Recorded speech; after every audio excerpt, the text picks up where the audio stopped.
Find out first what are the root causes of your lack of money for expansion. Tanungin mo yung sarili mo, bakit wala akong pera para mag-expand? First of all, letter A. Remember this. How are my sales? Kumusta naman yung benta ko? Na-maximize ko na ba itong mga benta na yun? Is there any way that I can sell more that I have not done? I have not implemented?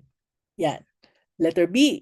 Am I selling at the right price? Yung presyo. Masyado bang mataas yung aking presyo or masyadong mababa? Compute your cost. I-compute nyo uli, no? Kasi yung costing natin, baka luma na, outdated na. You might be using the same old pricing nung mga ingredients ay ganito pa lang. Ngayon biglang nagsitaasan na. Labor costs already have gone up many, many times. Pero yung pa rin yung costing na ginagamit natin. Kaya tayo hindi kumikita. Check also the prices of your competitors. Sila ba ay ganun pa rin yung presyo nila or nagsitaasan na yung prices nila? Have they reduced the quality? Baka naman pareho yung presyo pero yung quality ng kanilang products